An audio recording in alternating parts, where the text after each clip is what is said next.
Aging process, psychological theories. The assigned chapters are dedicated to the psychological theories of aging. More precisely, the chapters provide a comprehensive overview of theories of emotional well-being and aging, emotion-cognition links, social support, stereotypes, and terminal decline of functions. Overall, these readings clearly explain how to communicate with older adults, support them, and take care of them. Below, the present paper contains key insights retrieved from the third part of the Handbook of Theories of Aging. The 11th chapter of the Handbook discusses what older adults should do to adapt to their new status and various age-related losses. Charles and Hong introduce several theories, i.e., activity theory and continuity theory, the critical message of which is that older adults should remain active and keep on being engaged in similar activities as they did while being younger if possible. It is also immensely curious to notice that even though aging provokes cognitive decline, the well-being of older people still might be maintained on a high level. The explanation for this peculiar phenomenon lies in the substitution of the losses with emotional gains. The same logic is emphasized by Know et al., the authors of the 12th chapter of the Handbook.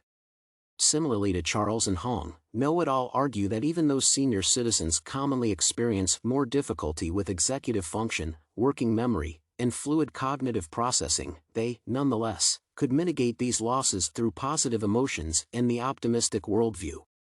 Overall, the central idea of these two chapters is that even though age-related changes in the brain are inevitable, aging adults should have an active lifestyle and an affirmative worldview, and pay attention to strengthening their cognitive abilities.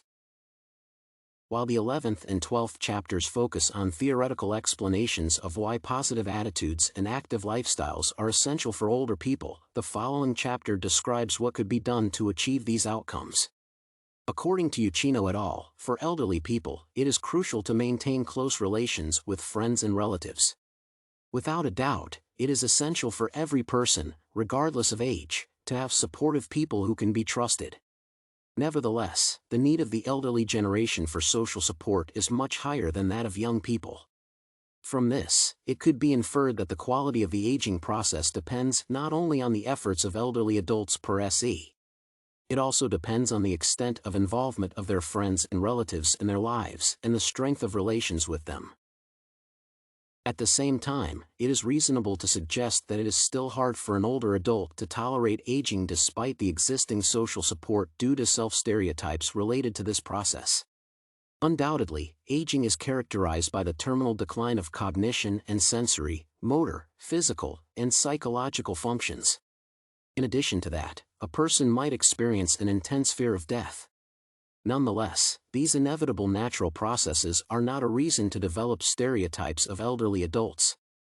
What is more, each person's aging is unique because everyone has different life experiences, jobs, attitudes to life, and personality traits. As Meisner and Levy put it, there are positive and negative stereotypes of older people. That is, older adults are often described as being friendly, good-natured, sincere, and, at the same time, people might treat them as incapable, incompetent, unintelligent, and unskilled. Bias towards people of older age is a huge problem that severely affects their quality of life and prevents them from being satisfied with their lives. In general, the primary purpose of the given section of the Handbook of Theories of Aging is to familiarize the audience with the major theories of aging and discuss various aspects of this process. The key insights gained from these 5 chapters are that it is tough for elderly adults to adapt to their new way of living and accept that they are becoming old. Society and relatives could help older adults mitigate the adverse effects of this process by escaping stereotypical thinking of them, being attentive to their needs, and being respectful of them. Questioning of the assumptions. The theories mentioned in the given section of the Handbook are fundamental for the science of gerontology. Nevertheless, the authors criticize almost none of the approaches that they describe in their chapters. For instance, Charles and Hong claim that staying active is necessary for older adults by referring to the activity theory of aging. However, it is essential to notice that this theory has several disadvantages. For example, it fails to explain how to treat older people that do not want to try new activities or keep doing the previous ones. In addition to that, health and socioeconomic conditions might also prevent adults from being active. This way, it is necessary to explain how to persuade such adults to keep on having an active lifestyle and being engaged in hobbies.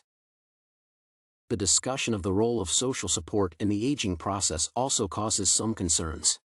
For example, Uchino et al. Write that social support is an essential instrument that helps older adults stay positive and active and maintain high self-esteem. At the same time, it is possible to suggest that, in some cases, support might be harmful to aged people. Excessive support might make them realize their weakness and physical fragility, reinforce worries, and strengthen stereotypes on aging.